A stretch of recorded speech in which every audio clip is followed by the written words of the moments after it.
Hi, welcome to this video where I will show you how do I fix robots.txt file format errors in Shopify.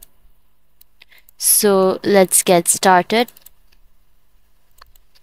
First of all, log into your Shopify store and go to your Shopify admin page.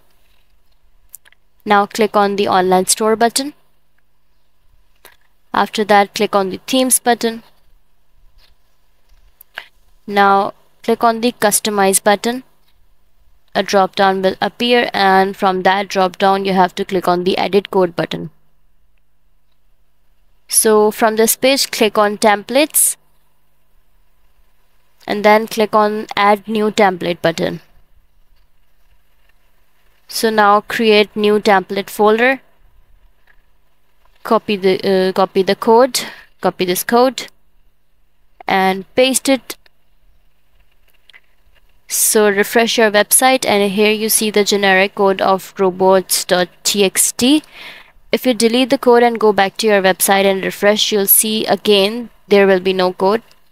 So that's how you will fix robot.txt file format error in Shopify.